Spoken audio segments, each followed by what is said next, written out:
Almighty, for gathering us today. Give us the fortitude to conquer life's challenges so we can excel and be upright in everything that we do. Guide us to be united in diversity, that we may continue to serve and love one another. Amen.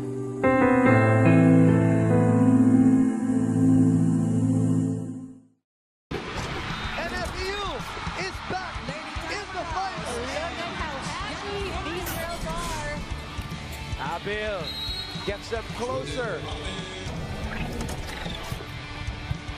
And Audrey Paran able to score for NU. Seems to have rediscovered their confidence here, Anne. First things first, what is a market segment? Well, a market segment refers to a distinct subgroup of a target market made up of individuals or organizations with similar characteristics, needs, preferences, or behaviors. These segments are typically identified based on factors like, first, demographics segmentation, which refers to age, gender, income, education. Second is geographic segmentation, which are location, climate, population, density. Third is psychographic segmentation, which are lifestyle, values, and interests. And lastly, behavioral segmentation, which refers to purchase habits, brand loyalty, and usage rate. So moving forward, for geographic segmentation, we have geographical units such as nations, states, regions, counties, cities, or neighborhoods. While Niles and Clarita's prism, education and affluence, family life cycle, urbanization, race and ethnicity, and mobility. And examples of prism clusters, we have young Nigerati. It's young Nigerati are the nation's tech-savvy singles and couples living in a fashionable neighborhoods on the urban fringe.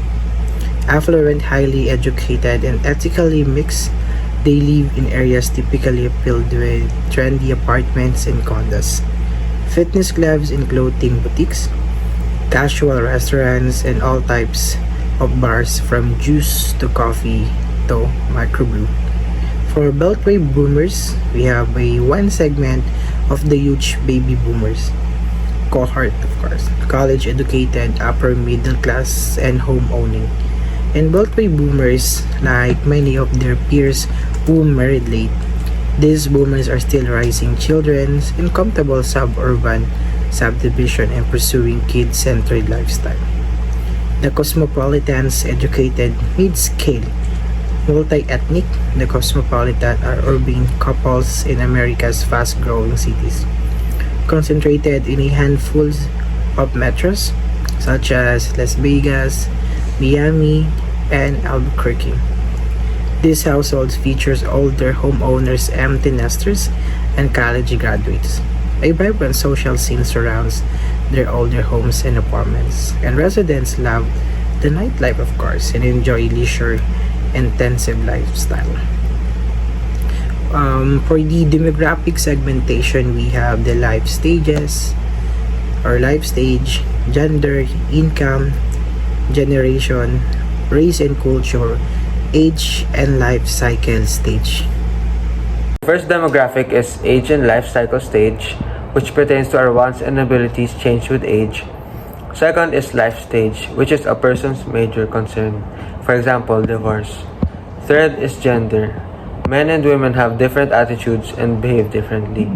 Fourth is income, wherein income segmentation is a long-standing practice. And another one is generation, which talks about millennials, Gen X, baby boomers, and silent generation.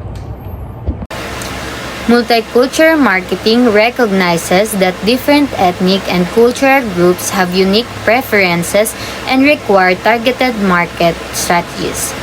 The Hispanic American, African American, and Asian American populations are growing significantly faster than non-multicultural groups, with increasing purchasing power.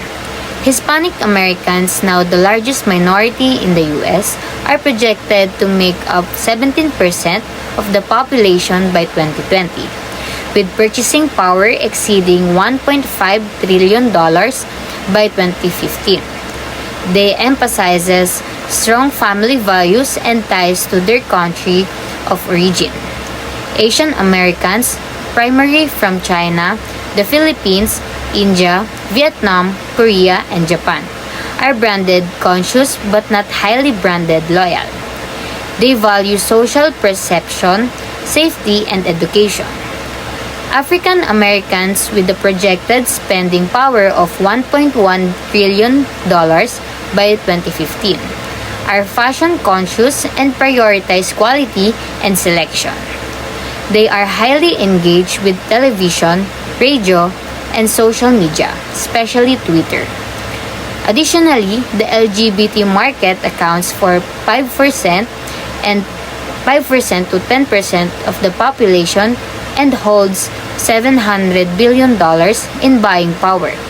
Despite potential backlash, brands like Pepsi and Wells Fargo continue to market to this demographic.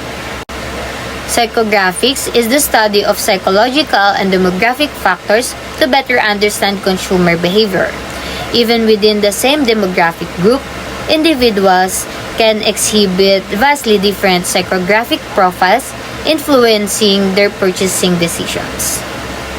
The VAS framework by Strategic Business Insight is a widely used psychographic classification system. It categorizes U.S. adults into 8 groups based on psychological traits and attitudes using survey data.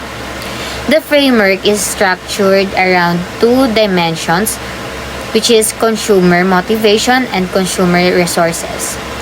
People are driven by one of 3 primary motivations: ideals, achievements, or self-expression. Ideal-driven consumers seek knowledge and principles. Achievements-oriented individuals look for status and success. And self-expression consumers value activity, variety, and risk. Personality traits such as confidence, impulsiveness, and leadership, combined with demographic factors, influence how consumers act on their motivations. Resources play a key role in determining the extent to which individuals can express their consumer preferences. I'll be discussing behavioral segmentation, a marketing strategy that categorizes buyers based on their knowledge, attitude, usage, or response to a product. First is the needs and benefit, what customers seek from a product. Second is decision roles. This is where different people involved in a purchase. And for the next slide is, we have initiator, where people suggest the idea of buying. Influencer, which affects the decision. Decider, which makes the final choice. And buyer, who purchases the product. And lastly, user, then consumer. And for the next slide is user and usage related variables. Occasions is when the product is used. User status is where non-users, first-time users, and regular users use. And usage rate is light, medium, or heavy usage. Buyer readiness stage is where awareness and willingness to buy is applied. And loyalty status is how committed customers are. And lastly is the attitude, where enthusiastic, indifferent, or resistant buyers. So in summary, behavioral segmentation helps businesses understand their customer better. ensuring they deliver the right product to the right people at the right time. Figure 9.2 displays a funnel for two hypothetical brands. Compared with brand B, brand A performs poorly at converting one-time users to more recent users. Only 46% convert for brand A, compared with 61% for brand B. Depending on the reasons, consumers don't use again. A marketing campaign would introduce more relevant products, find more accessible retail outlets, or dispel rumors or incorrect beliefs consumers hold. Combining different behavioral bases can provide a more comprehensive and cohesive view of a market and its segments. Figure 9.3 depicts one possible way to break down a target market by various behavioral segmentation bases. We can segment business markets with some of the same variables we use in consumer markets, such as geography, benefits sought, and usage rate. But business marketers also use other variables. Table 9.5 shows one set of these. The demographic variables are the most important, followed by the operating variables. Down to the personal characteristics of the buyer, business marketers generally identify segments through a sequential process. There are many statistical techniques for developing market segments. Once the firm has identified its market segment opportunities, it must decide how many and which ones to target. Marketers are increasingly combining several variables in an effort to identify smaller, better-defined target groups. Thus, a bank may not only identify a group of wealthy retired adults, but within that group distinguish several segments depending on current income, assets, savings, and risk preferences. This has led some market researchers to advocate a needs-based market segmentation approach. Roger Best proposed the 7-step approach shown in Table 9.6. So next is effective segmentation criteria. So first is measurable, substantial, accessible, differentiable, and actionable. So let's move forward to the poster's 5 force. So the first one is threat of new entrants, threat of buyer bargaining power, threat of rivalry. Next is threat of substitute, and lastly, threat of supplier bargaining power. Market segmentation exists on a continuum from mass marketing to individual marketing. In full market coverage, only large firms attempt to serve all customer groups with all necessary products through either undifferentiated marketing, one product for all, and differentiated marketing, different product for different segments. In multiple segment specialization, firms select attractive segments that may not be related but are profitable.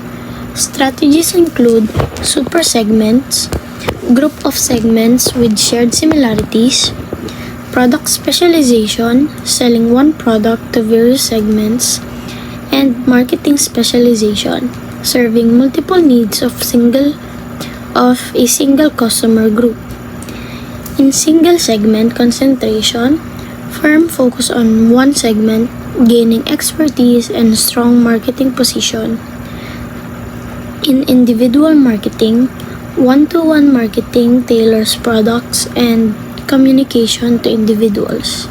Mass customization enables firms to efficiently personalize offerings. Don Peppers and Martha Rogers develop a 4-step framework for one-to-one marketing, which is most effective for companies that collect extensive customers' data and offer a high-value frequency upgraded or cross-sold products. However, the high cost of data collection and technology may outweigh the benefit for some businesses. Consumers may resist being categorized as seen in a single rejection, single-serve packaging, or elderly individual avoiding age-related products. Additionally, market targeting can be controversial when it exploits vulnerable groups such as children or disadvantaged communities or promotes harmful products as seen in the criticism of serial marketing to children.